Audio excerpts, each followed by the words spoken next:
In today's Facebook news, there are some major challenges Facebook must overcome if it is to remain relevant for years to come.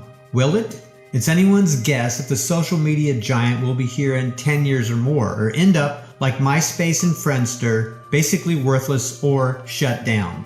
Here are 7 major challenges Facebook needs to deal with to remain relevant in the near future. Number 1, income. Facebook obviously has to make money and please an increasingly politically correct audience they are responsible for creating. They also have to please stockholders who are interested in dollars. So far, they've managed to tick off legitimate businesses spending hundreds of thousands of dollars on advertising because their advertising algorithm or their ad approvers or some kind of a combination of both is so unpredictable. Even though many people have spent tens of thousands of dollars building business Facebook pages, including myself, these pages don't work like they used to. Despite them being wildly popular with the fans that have liked them, Facebook determined that that wasn't what people wanted to see, and reach has been dropping for the last 3 to 4 years and took a very big hit at the beginning of 2018. I've lost approximately 90% of my traffic and reach since mid-February of this year. Consequently, my advertising spend has dropped way off, and many big advertisers spending millions of dollars have left Facebook for good, so we'll just have to see what the future holds. Facebook CEO Mark Zuckerberg has to balance being nearly a card-carrying socialist with the fact that he needs to make tons of money to keep his pet project afloat. Being a socialist at the helm of one of the world's biggest corporations seems like a bit of a contradiction. Number 2, community standards interpretations. Make them consistent, because right now they aren't anything close to being that way. One of the biggest issues in the draconian way their standards are implemented is harsh punishment seems to be given out for relatively minor infractions, while multiple examples of rather serious violations seem to go ignored because it wouldn't be politically correct to remove them. I was put in Facebook jail for 3 days for a meme suggesting Obama be sacrificed to the volcano in Hawaii to stop it from erupting, which was an obvious joke. But I've reported videos from rather flamboyant preachers advocating outright violence, and nothing has been done. Facebook's standards at this point are nothing but double standards. Number 3, overcoming conservative bias. The alternative is regulation, since Facebook at this point could be considered a public utility. Many conservatives have been given Facebook jail or had the reach of their Facebook pages throttled back considerably, such as Diamond and Silk, or had those pages completely removed while there is little evidence this has happened to any sizable liberal pages at all. Occupy Democrats is an example of a liberal page that gets tens to hundreds of thousands of reactions to their posts, despite them making 50 to 70 posts per day that are little more than trash propaganda and fake news. How they get away with that is anyone's guess.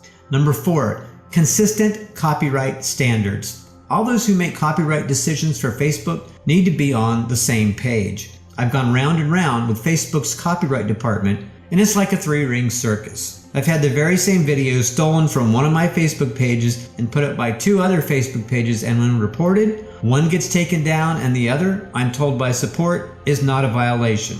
Copyright is copyright. When a creator makes a video, it automatically belongs to them because it's their creative work. And now I could make a whole video about this subject, but suffice it to say, for a multi-billion-dollar corporation, Facebook has people determining copyright issues that have no idea what they're doing.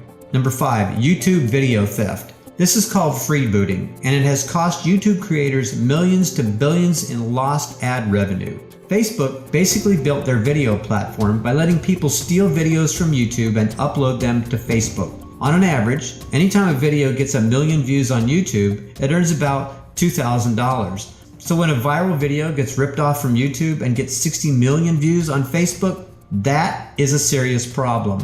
That's $120,000 minimum a YouTube creator didn't receive. Facebook could be sued for billions over this, and I'm surprised it hasn't happened in a massive class action lawsuit just yet. Number 6, user growth. Never has a platform in the history of the world captured nearly 30% of the entire population of the globe. At some point in the very near future, Facebook will reach a saturation point, and when corporations thrive on increasing growth year after year, That creates an issue which will be almost impossible to overcome. In fact, in 2017, Facebook actually lost 700,000 users in the US-Canada marketplace. While there are new users coming into the marketplace every day, it isn't nearly enough to satisfy the corporate addiction to continual increasing growth. Number 7, privacy and personal data issues. Today's online landscape is much different than in the early days of the internet, as technology today has given companies like Facebook ways to track you will never be aware of. While the Cambridge Analytica scandal is at the top of the Facebook news cycle, Facebook and the Trump campaign aren't the only companies and candidates using data to manipulate you. Facebook employees actually worked for the Obama campaign in 2012 and helped him win. And no one said a thing about data misuse then. While the kind of data misuse was a little different back when Obama was running for his second term, that kind of psychographic data technology Cambridge used wasn't available then. But the intent was exactly the same, to give an advantage to a campaign by knowing who and how to target with a specific message.